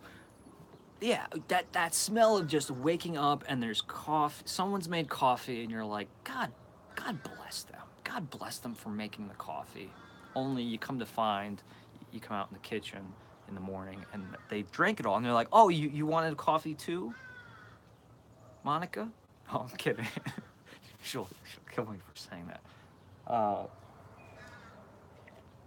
um, but and I do want to put a little asterisk there that Yankee Candle did put out a really nice coffee fragrance. I don't know why people don't talk about it. It's still available. It's old now. And it wasn't available in retail. It was like a Target exclusive. And it was the Yankee Candle Dark Roast, I believe it was called. And it came in a tumbler, paraffin wax. Wow, it's not popping up here. Was it not called Dark Roast? Oh boy. Well, either way, it was called something, coffee something, dark roast. It was called dark roast. I know it was, but it was exclusive to Target, and I felt that that one. I mean, I never owned it, I never burned it, but on cold sniff, was pretty amazing, and just question why Yankee Candle didn't release it in the retail stores. And speaking of which City Wicks? You know how much I love Which City Wicks. It'll always find a very special place in my heart. If you're not familiar, do yourself a favor. Write it on your hand. Write it on a piece of paper. Make a mental note, but don't forget. Either way, don't forget. Go to whichcitywicks.com. Check out what Liz, the candle creator and owner of Which City Wicks, what she's up to for 2018. She kind of gave me a sneak peek and hinted towards a lot of new things that were happening for this year. Last year she was really absorbed with getting the shop in operation, but this year she's had all the time. She's put in all this time of creating new products, and one of those is a coffee candle. Bam. And I don't have it in my hands yet, but I'm going to go to the shop to purchase it. But make sure you keep an eye on that, because she's just, I have a feeling it's going to be a big year, big evolutionary year for Which City Wicks. So follow on Instagram, visit the website, and big thing. If you want like future promos for free shipping, or a percentage off your complete purchase, make sure you say, hey, Liz, or hey, Which City Wicks, Shane, or the Candle Enthusiast sent me. Big, because the more she sees that, the more she knows that I'm talking and supporting her candle company, and we want to support her. But better yet, I would love to prove to her that we have a big enough audience who's interested in Which City Wicks that we can have promotional codes.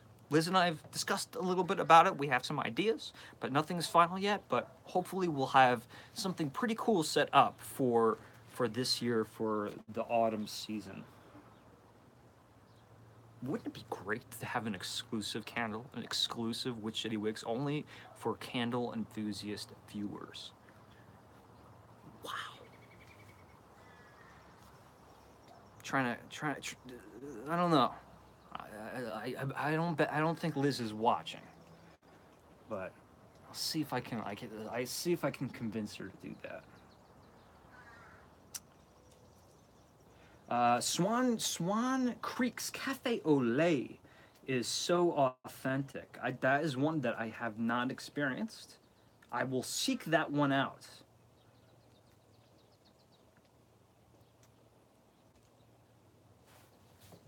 And Travis is saying, Brian found strawberry buttercream at Home Goods. Brian, and then Travis says, Brian, have you burned it yet? Brian says no, and Travis says, I've seen them at my outlet, but they did not give a lot of scent on cold sniff.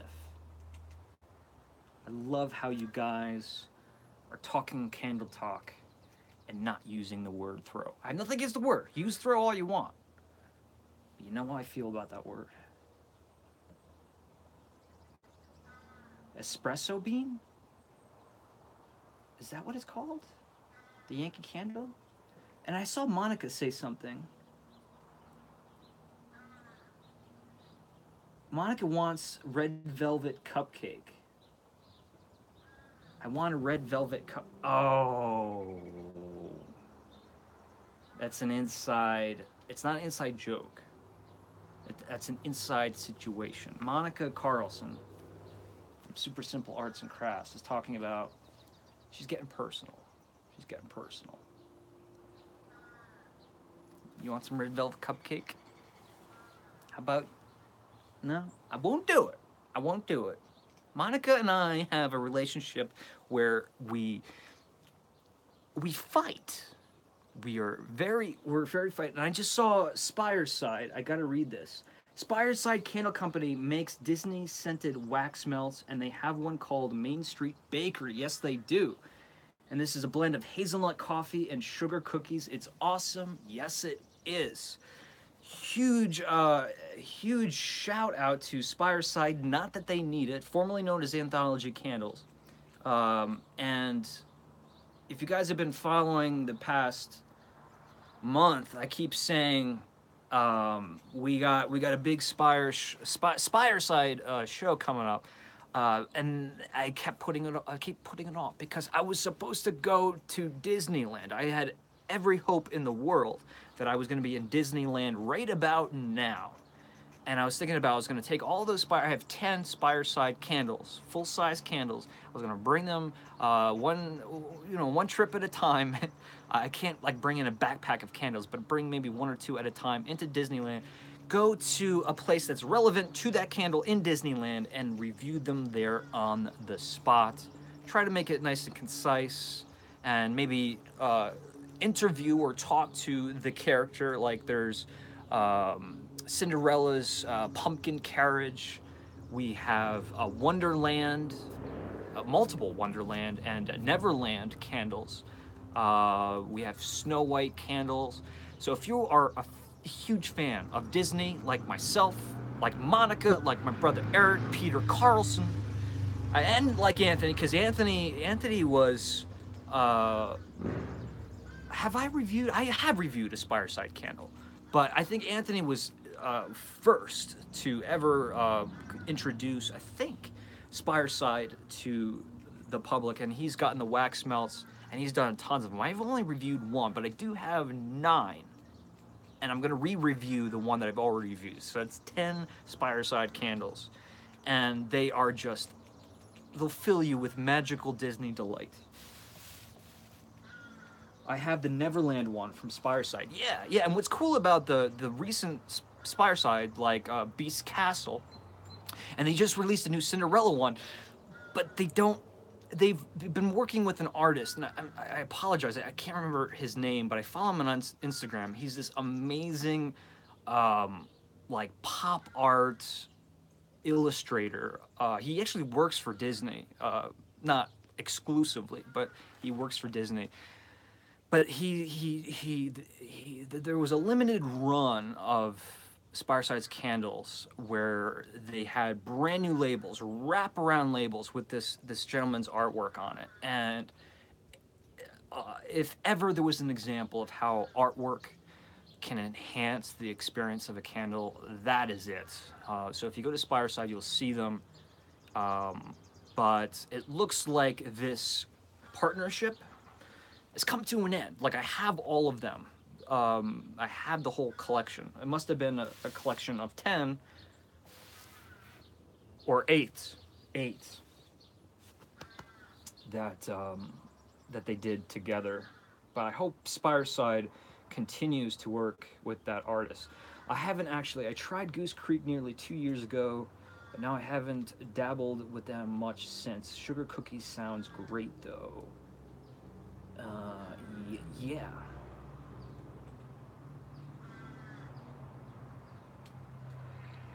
Butter cookie. Um,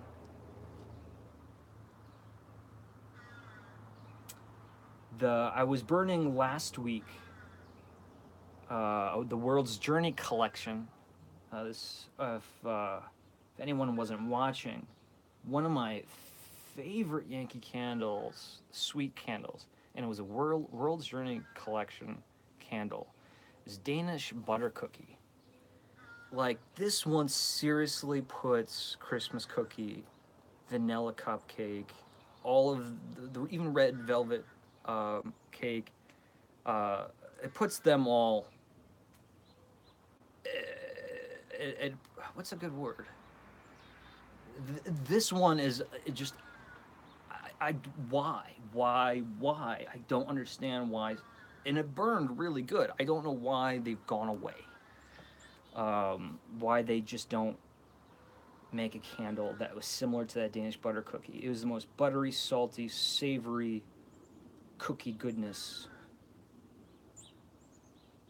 And Juniper Foxglove says, "Yeah, I've been looking for that one everywhere, Shane. After last week or whenever it was I was burning it, I did a quick eBay search, and apparently, it is not. It's not easy to find, and that's upsetting because I only have one. But Monica Karlsson has one too, unless they burned it."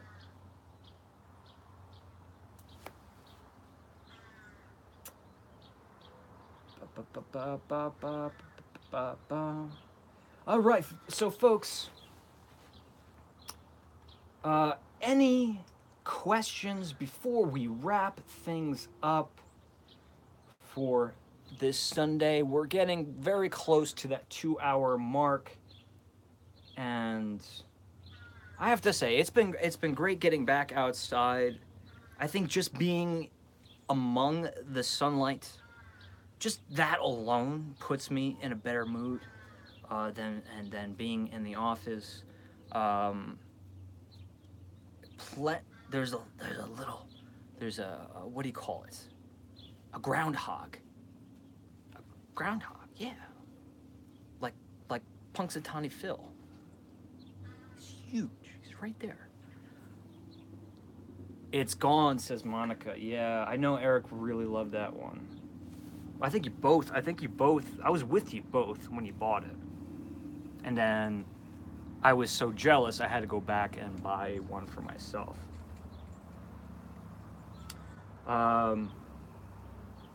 Monica asks, when are you posting the challenge videos? So since I posted an Yankee Candle archive video, if you haven't watched it, check it out. Check it out. Check it out.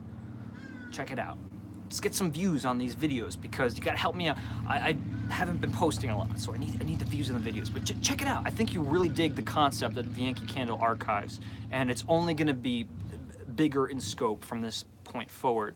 But since I got that video up last night, I will now be constructing the first episode of, and I still don't have a title for the name of the series. Maybe we'll do a giveaway in the comments below. Giveaway. I'm gonna give anywhere you are in the world, dulce de leche and fresh blueberry pie. I'm doing a giveaway. Someone who has the best name in the comments when this video is posted, for the Candle Enthusiast Gets Healthy video series. Again, it's not just about going to the gym. I am going to be going to the gym. It's not just about being active. I am going to be active. It's not just about losing weight. I hopefully will be losing weight. I will be eating better. See, you can't hear it, but I have my juicer here. I have my Vitamix here in the next room. So I'm going to be utilizing those tools. I have been utilizing those tools. You'll see some trips with me. Like I said, we'll go hiking, go to the gym. But it's not just about physical health. It's about mental health too. And I'm going to touch on some issues maybe all of us have, maybe some that are unique to me. But I think it's just therapeutic this time of year to, winter's over, shake it off, get into feel healthy about yourself, to make healthy choices every day, and prepare yourself for the summer, so this way you won't be miserably tired and pale, porcelain pale, like I feel now, or like I did when I started this journey, just with not feeling good. Energy was down, fatiguing. So episode 1 I'm working on tonight, tomorrow. And then episode 2, I still need to film a little bit, but once I film just those chunks, that one's all ready to go. And more candle reviews. We have another Yankee Candle archive video. And if I get a chance this week to sit down and film, I have to finish how to fix a broken house warmer jar. I started to film it. I got some cool shots. It's just one of those things where you're like, wow, this is a lot more work than I anticipated. And I want to make sure that I'm not boring people. I want to make sure that's somewhat entertaining as well. So that's what's in my near future. Winter is over. Well, it certainly is for me. Not that I want time to move by fast, but and not that I'm tired of winter either. I love winter. I love snow.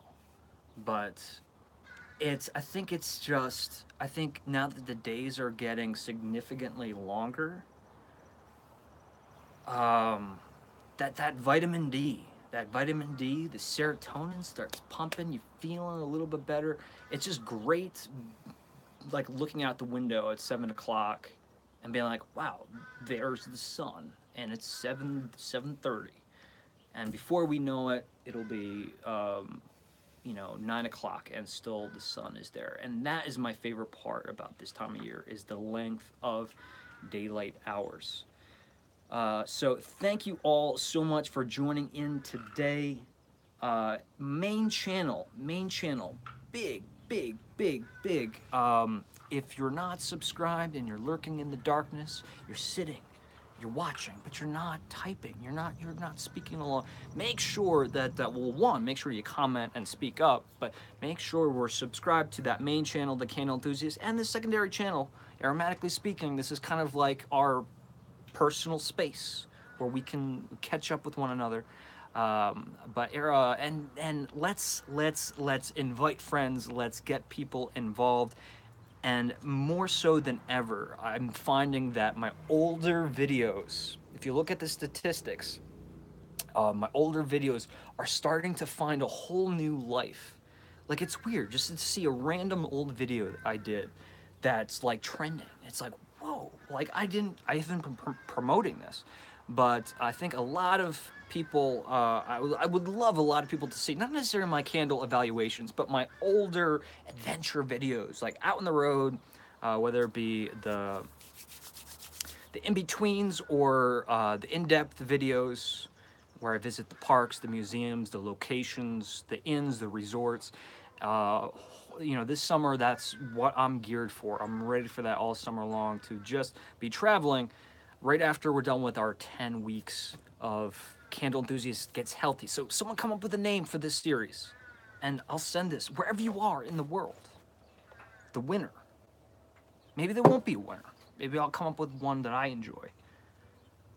And if you're abroad, this has to be shipped overseas, maybe I'll have to make you choose between these two, because that will cost like $45, and well, that's a lot of money. No offense, but this is a lot of money.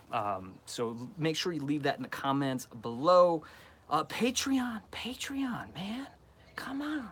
it's a fun place to it's a fun place. It's a fun place to play around. A lot of we're getting the merchandise. We're getting the merchandise, the mugs, pre-sale, little sneak, little snippet. They're not ready yet, but we're having a pre-sale for the mugs soon, and other goodies and extras and bonuses, prizes, ways to contribute to the channel, not ways to feed me, but ways to keep this show going, so we can continue to travel, we can continue to do fun things, and there's a whole other separate community on Patreon. But please, with that said, never, ever, ever know that if you want to contribute to this channel, all you have to do is watch. You'll never have to, ever do I expect for you to pay a penny. Not even a penny. But if you want to, if you got like $1, got an extra $1, $1.50, $1.50, and you want to chip that, throw that in once a month, get a postcard, something like that, that would be great, because $1 from everybody monthly, oh boy, we'd be doing some amazing things, and we'll get there one day. We just got to build up this audience, the bubble of enthusiasts.